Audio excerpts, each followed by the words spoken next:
नमस्ते, मी संदीप कुलकर्णी आपल्या सगळ्यांचं आजच्या या व्हिडिओमध्ये स्वागत करतोय. आजचा टॉपिक खूप वेगळा आहे, खूप महत्त्वाचा आहे आणि मला वाटते फाउंड्री इंडस्ट्रीच्या भविष्यामध्ये हा खूप महत्त्वाचा टॉपिक ठरणार आहे. कारण आपण नेहमीच बघतो की कास्ट आयर्न, एज आयर्न किंवा स्टील ग्रेड या सगळ्या गोष्टी आपण ऐकत असतो. त्याचप्रमाणे काही नवीन मटेरियल्स यायला लागलेली आहेत. जसं गाड्यांचं स्पीड वाढायला लागलंय, जसं इलेक्ट्रिक गाड्या यायला लागल्यात, जसं वाहनाचं वजन कमी व्हायला पाहिजे, तर त्यासाठी लागणारे वेगवेगळ्या टाईपची मटेरियल ज्याच्यामध्ये अशा प्रॉपर्टीज आपण मटेरियलच्या शोधतो ज्याच्यामुळं तुमचं कास्टिंगचं वजन हे कमी होऊ शकतं, गाड्यांचं वजन कमी होऊ शकतं, स्पीड वाढवू शकतं, खर्च कमी होऊ शकतो. या प्रकारच्या नवीन टेक्नॉलॉजीज यायला लागल्यात आणि त्या टेक्नॉलॉजीमध्ये आपण नेहमीच काही शब्द ऐकत असतो. त्याच्यामध्ये एडीआय ज्याचे ऑस टेम्पर डक्टाईल आयन असेल किंवा एसएसएफ किंवा ज्याला आपण सिलिकॉन स्ट्रेंथनिंग फेरिटिक ग्रेड असेल, अ, अशा प्रकारचे अनेक मटेरियल यायला लागले. त्यामधलं एक अत्यंत पॉप्युलर मटेरियल म्हणजे सीजीआय म्हणजेच कॉम्पॅक्टेड ग्राफाईट आयन. आणि आपण या सीजीआयच्या मॅन्युफॅक्चरिंग प्रोसेसबद्दल आज थोडंसं बोलणार आहोत. या संदर्भात थोडी माहिती घेणार आहोत की सीजीआयचं मटेरियल कसं तयार करायचं, त्याची मॅन्युफॅक्चरिंग प्रोसेस काय असायला पाहिजे. खूप अवघड अशी प्रोसेस आहे असं माझं म्हणणं आहे. जसं आपण एडीआय करतो किंवा एस एस एफ करतो किंवा आपण normal ductile iron cast iron करतो, या सगळ्यापेक्षा ही प्रोसेस थोडीशी वेगळी आहे आणि खूप चॅलेंजिंग आहे असं माझं म्हणणं आहे. आणि म्हणूनच ह्याच्यावरती हा व्हिडिओ आजचा आपण तयार करायला लागलो. ह्याच्यामध्ये या व्हिडिओच्या साह्यानं तुम्ही ही प्रोसेस करू शकाल अशी खात्री मी नक्कीच देत नाही, पण नक्कीच तुम्हाला एक गाईडलाईन मिळू शकेल, एक बेस आयडिया मिळू शकेल. ह्याच्या माध्यमातून तुम्ही ट्रायल नक्कीच करू शकाल आणि कुठंतरी ही ग्रेड अचीव्ह करायच्या जवळपास जाऊ शकाल अशी खात्री मला वाटते. तर compacted graphite ion is one of the fast growing material in the market. जसं मी म्हटलं की नवीन मटेरियल आहे आणि फास्ट ग्रोईंग आहे, खूप पॉप्युलर व्हायला लागलेलं आहे. It is a special type of material. It is basically a material between cast iron and ductile iron. हे मटेरियल हे कास्टायन आणि डक्टाईल यांच्या मधलं मटेरियल आहे. म्हणजे कास्टायन पण नाही आहे आणि डक्टाईल आयन पण नाही आहे. ज्यावेळेस कास्टायनचं कन्व्हर्जन डक्टाईल आयनमध्ये होते किंवा डक्टाईल आयन हे कास्टायनमध्ये कन्व्हर्ट होत असते बॅकवर्डली, तर ह्याच्या मधली कुठली तरी ग्रेड आहे ज्याच्यामध्ये तुम्हाला एक चांगल्या प्रॉपर्टीज मिळतात, एक चांगल्या ज्याला एक मटेरियलची एक चांगली प्रॉपर्टीज मिळतात ज्याचा तुम्हाला नक्कीच उपयोग होऊ शकतो. या प्रॉपर्टीज बद्दलचा व्हिडिओ सेपरेटली मी बनवलेला आहे. तो आज ह्याच्यामध्ये या बाबतीत आपण बोलायला नको, कारण हा व्हिडिओची लेंथ खूप वाढेल, ह्याचा व्याप खूप वाढेल आणि त्यामुळं आपण या व्हिडिओमध्ये फक्त त्याच्या प्रोसेसबद्दलच बोलणार आहोत. And this video we are talking about CGI. To watch my other video, जसं मी ऑलरेडी बोललोय की त्याच्या मायक्रोस्ट्रक्चर बद्दल किंवा त्या प्रॉपर्टीज बद्दल अनेक व्हिडिओ मी ऑलरेडी बनवलेले आहेत, जे तुम्ही बघू शकता. अ, जसं मी म्हटलं की कास्टॅन आणि एजियनच्या मधली ही ग्रेड आहे आणि त्याच्यामुळं ज्यावेळेस आपण कास्टॅनचं मटेरियल एजियनसाठी ट्रीट करतो, तर तशाच प्रकारचं ट्रीटमेंट आपल्याला इथं करायची आहे सीजीआय साठी पण.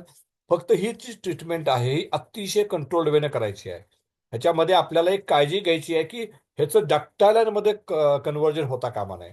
आपण एक्झॅक्टली उलटं करतो. ज्यावेळेस आपण कास्टॅन्डवरनं डक्टाईल आयनचं मटेरियल बनवतो त्यावेळेस की आपण काळजी घेतो की हे कास्टॅन्ड राहणार नाही, हे डक्टाईल आयन होईल. इथं आपल्याला एक्झॅक्टली उलटं करायचं की आपल्याला हे मटेरियल डक्टाईल आयन करायचं नाही आहे, पण कास्टॅन्ड पण ठेवायचं नाही आहे आणि ह्याच्यामध्ये कुठेतरी आपल्याला एक सुवर्ण मध्य गाठायचं आहे आणि त्या सुवर्ण मध्यामध्ये हे सीजीआयचं मटेरियल किंवा सीजीआयची ग्रेड ही तुमची फॉर्म होत असते, डेव्हलप होत असते. Here we observe the matrix in between vermicular graphite and nodule. ह्या दोन्ही मधला हा ग्राफाईट आणि वर्मिक्युलर ह्याच्यामधला हा रेशो असतो. ह्याच्यामध्ये साधारणपणे नोडूल जो असतो तो 20%च्या आसपास, 15 ते 20%. इथं मी लिहायचं राहिलंय, पण हा रेशो साधारण 15 ते 20% नोडूल असतात आणि उरलेलं जे आहे ते ग्राफाईट असतं किंवा फ्लेक्स असतात. जर तुम्ही सुरुवातीच्या व्हिडिओ या पिक्चरमध्ये बघितलं तर वर्मिक्युलर ग्राफाईट आहेत, नोडूल्स हे फक्त 10 ते 20% किंवा 15 ते 20%, 20%च्या आत आपल्याला हे नोडूल ठेवायला लागतात, तरच तुम्हाला त्या प्रॉपर्टीज मेंटेन होतात. जर 20%च्या पुढे तुमचं नोडल काउंट किंवा नोडल्स गेले तर ह्या प्रॉपर्टीज तुम्हाला मिळत नाहीत. त्यामुळे हे खूप महत्वाचा भाग आहे की तुम्हाला हे मेंटेन करायला पाहिजे. ह्याच्यामध्ये 3 भागामध्ये आपण बेसिकली मॅन्युफॅक्चरिंग बघणार आहोत. एक बेस केमिस्ट्री, प्रोसेस कंट्रोल आणि मॅग्नेशियम अलॉय. या 3 गोष्टीवरती आपण फोकस करणार आहोत. सगळ्यात पहिलं म्हणजे बेस केमिस्ट्री. ही बेस केमिस्ट्री आपण जी डक्टाईल आयनला ठेवतो तीच आहे. याच्यामध्ये फक्त फरक जो आहे तो महत्वाचा फरक आहे तो सल्फरमध्ये आहे. सल्फर जो तुमचा पाहिजे तो नॉट 6 to 1 या रेंजमध्ये पाहिजे. तो सल्फर अतिशय लो पाहिजे. आणि हा जर सल्फर तुम्हाला लो आणायचा असेल तर तुमच्या रॉ मटेरियलचा कंट्रोल हा खूप चांगला असणं गरजेचं आहे. तुमचं सीआरसी खूप चांगलं असणं गरजेचं आहे. तुमचं ऑलॉय तुमचं जे रिटर्न्स आहेत ते रिटर्न्स तुम्हाला सेपरेटली प्रॉपर मेंटेन करायला पाहिजे. तेच मटेरियल ह्याच्यामध्ये वापरलं पाहिजे.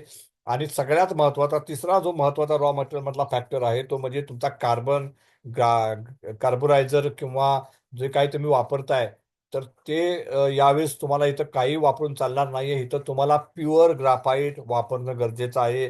ज्याच्यामध्ये सल्फर हा मिनिमम असणं गरजेचं आहे. जर ग्राफाईट तुम्ही चांगलं वापरलं नाही तर सल्फर तुमचा वाढू शकतो. आणि जर सल्फर इथं वाढला तर सल्फर वाढल्यामुळं जे मॅग्नेशियमची ट्रीटमेंट आहे त्याच्यामध्ये तुम्हाला जे एक्सपेक्टेड रिझल्ट्स आहेत ते मिळू शकत नाहीत. त्यामुळे सल्फर खूप महत्वाचं आहे. इथं जर तुम्ही बघायला गेल तर फायनल केमिस्ट्रीमध्ये कार्बन सिलिकॉन ऑलमोस्ट सेमच आहे. सल्फर नॉट 7 to 9 हा खूप महत्वाचा फॅक्टर आहे की नॉट 1च्या आत तुमचा सल्फर इथं येणं गरजेचं आहे. त्याचप्रमाणे फॉस्फरस आहे. सी जो आहे म्हणजे ज्याला आपण सीईची व्हॅल्यू जी बनतो म्हणजे इथं कार्बन इक्विव्हॅलंट नाही आहे तर तुमचा सी जो एलिमेंट आहे तो जो नॉट 7 तो नॉट 9 मध्ये पाहिजे. आणि सगळ्यात महत्वाचा यामधला घटक आहे तो म्हणजे मॅग्नेशियम आहे. रेसिड्युअल मॅग्नेशियम हा नॉट 7 to नॉट 1 ह्याच्यामध्ये असणं गरजेचं आहे. हा नॉट 1च्या पेक्षा जास्त जर झाला तर तुम्हाला नक्कीच त्रासदायक ठरतं. तर ते तुम्हाला कंट्रोल करावं लागतं. नॉट 7 to नॉट 1 या नॉट 3 मध्ये तुम्हाला मॅग्नेशियम कंट्रोल करावा लागतो. आणि हे खूप मोठं चॅलेंज या संपूर्ण जी ट्रीटमेंट आहे संपूर्ण जी प्रक्रिया आहे मॅन्युफॅक्चरिंग प्रोसेस आहे सीजीआयची याच्यामध्ये आहे. त्यामुळे नॉट 7 to नॉट 1 एवढ्यामध्ये तुम्हाला मॅग्नेशियम कंट्रोल करावा लागतो. हे खूप मोठं चॅलेंज आहे. जो सेरियम आहे नॉट 7 to नॉट 9 सेरियम हा पण जास्त असून चालणार नाही कारण सेरियम जसं वाढेल तसं तुमचा रेसिड्युअल मॅग्नेशियम वाढू शकतो. नोडल काउंट वाढू शकतो. नोडलिटी वाढू शकते. त्यामुळे तो सुद्धा कंट्रोल असणं गरजेचं आहे. आणि या सगळ्यासाठी तुम्हाला जो मॅग्नेशियम अलॉय आहे तो मार्केटमध्ये अवेलेबल आहे. तो मार्केटमधला अलॉय तुम्हाला जो असतोय अवेलेबल त्याच्यामध्ये नॉर्मली सिलिकॉन 44 ते 48% मॅग्नेशियम 5 ते 6%. हा मॅग्नेशियमचा रेशो पण खूप महत्वाचा आहे. 5 ते 6%च मॅग्नेशियम पाहिजे. रेअर अर्थ पाहिजे 5 ते 6%. कॅल्शियम 1.8 to 2.3 जे नॉर्मली आपण इतर मॅग्नेशियम मध्ये पण ठेवलेलं असतं. इतर रेअर अर्थ थोडा पर्सेंटेज थोडं जास्त आहे. 5 ते 6% आहे. अल्युमिनियम 1% मॅक्स पाहिजे. तर अशा प्रकारचा मॅग्नेशियम मार्केटमध्ये अवेलेबल असतो. तो मॅग्नेशियम तुम्ही आणू शकता. मी तर स्पेसिफिक कुणाचं नाव घेत नाहीये कारण हा व्हिडिओ आपण कुठल्याही मॅग्नेशियम सप्लायरच्या मार्केटिंगसाठी बनवत नाही आहोत. तर कुणाचे नाव न घेता मी एवढंच म्हणू शकतो की मॅग्नेशियम अलॉय अशा प्रकारचे मार्केटमध्ये अवेलेबल आहेत. आणि ते तुम्ही इझिली आणू शकता वापरू शकता. आणि त्याचा वापर करून सी जी तयार करू शकता. प्रोसेस कंट्रोल पॅरामीटर जे महत्वाचे मी मगाशी बोललो त्यामध्ये सीआरसी आहे. त्याचप्रमाणे एचजीआयचं किंवा सीजीआयचा ग्रेडचं रिटर्न्स आहे ते रिटर्न्स सुद्धा सेपरेट ठेवणं खूप गरजेचं आहे. खूप महत्वाचा फॅक्टर आहे हा. इनॉक्युलेशन भाग आहे. त्याच्यामध्ये बेरिनॉक्सचं इनॉक्युलेशन 0.4 to 0.5% तुम्ही वापरू शकता. इनॉक्युलेशनचं पर्सेंटेज इथं खूप महत्वाचं आहे 0.4 to 0.5. Bath sulphur it should be not 7 to not 1 1% maximum. आणि ह्याच्यासाठी तुम्हाला लो सल्फर कोक ॲडिशन ही महत्वाची आहे. कारण बेस सल्फर हा यामधला सगळ्यात महत्वाचा फॅक्टर मानला जातो. तो जर तुम्ही अचीव केला तर तुम्हाला ही मॅन्युफॅक्चरिंग प्रोसेस करणं सोपं होऊन जातं. जर तो अचीव नाही झाला तर नक्कीच तुम्हाला ही मॅन्युफॅक्चरिंग प्रोसेसमध्ये अडथळे येऊ शकतात. जो मॅग्नेशियम अलॉय आहे त्याचं पर्सेंटेज पण महत्वाचं आहे. आपण नॉर्मली डक्टालायनसाठी 1%च्या आसपास वापरतो किंवा 0.9 to 1.1 वापरतो. इथं तुम्हाला 0.4 to 0.5 मध्येच मॅग्नेशियम ठेवायचा आहे जेणेकरून तुम्हाला 15 ते 20% आसपास तुमची नोडुलिटी राहील. फायनल रेसिड्युअल मॅग्नेशियम जसं मगाशी ऑलरेडी बोललो नॉट 7 to नॉट 1 या रेंजमध्ये तुम्हाला ठेवायचा आहे. नोडल काउंट जो आहे ज्यामध्ये तो 20 ते 30% मॅक्सिमम पाहिजे. ह्याच्यापेक्षा जास्त तो नको आहे. रेसिड्युअल मॅग्नेशियम जसं म्हटलं नॉट 7 to नॉट 1 मध्ये तुम्हाला कंट्रोल करायचा आहे. बेस सल्फर हा खूप महत्वाचा आहे. मॅग्नेशियम पर्सेंटेज खूप महत्वाचा आहे. जे तुम्हाला नॉट 7 टू नॉट 1 मध्ये ठेवायचं आहे. त्यामुळे जे पॅरामीटर्स आहेत जसं इनॉक्युलेशन प्रॅक्टिस खूप महत्वाचे आहे या सगळ्यामध्ये. आणि जर तुम्ही बघितलं की मॅग्नेशियम जसा वाढेल तसा तुमचा नोडल काउंट वाढत जातो, नोडुलरिटी वाढत जाते. आणि त्यामुळे तुम्हाला सीजीआय मॅन्युफॅक्चरिंग करता येऊ शकत नाही. तुमचं ते सीजीआय वरनं कुठेतरी डक्टाईल आयनच्या दिशेनं ते मेटल जातं. त्यामुळे तुम्हाला मॅग्नेशियम हा कंट्रोल करणं गरजेचं आहे.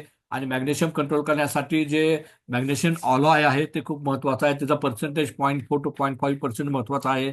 सल्फर महत्वाचा आहे. आणि या सगळ्या गोष्टी जर तुम्ही फॉलो केल्या, जर मॉनिटर केल्या, प्रॉपरली अडेअर केल्या, तर नक्कीच तुम्ही एक चांगल्या प्रकारचं सीजीआय बनवू शकाल. त्याची खात्री मला वाटते. की थोडक्यात मॅन्युफॅक्चरिंग प्रोसेस मी तुम्हाला इथं सांगितली आहे. त्याचा वापर नक्कीच तुम्ही करा.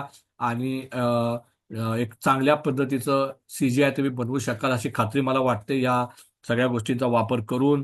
तर आजचा व्हिडिओ नक्कीच तुम्हाला आवडला असेल. आणि आणि या व्हिडिओच्या माध्यमातून, या व्हिडिओच्या मदतीनं तुम्ही सीजीआय करण्याचा एक छोटासा प्रयत्न नक्कीच तुमच्या कंपनीमध्ये करू शकाल अशी खात्री मला वाटते. याचबरोबर हा व्हिडिओ मी इथं संपवतो. तुम्हाला नक्कीच या व्हिडिओचा उपयोग होईल अशी आशा बाळगतो आणि आजचा हा व्हिडिओ संपवतो. Thank you very much.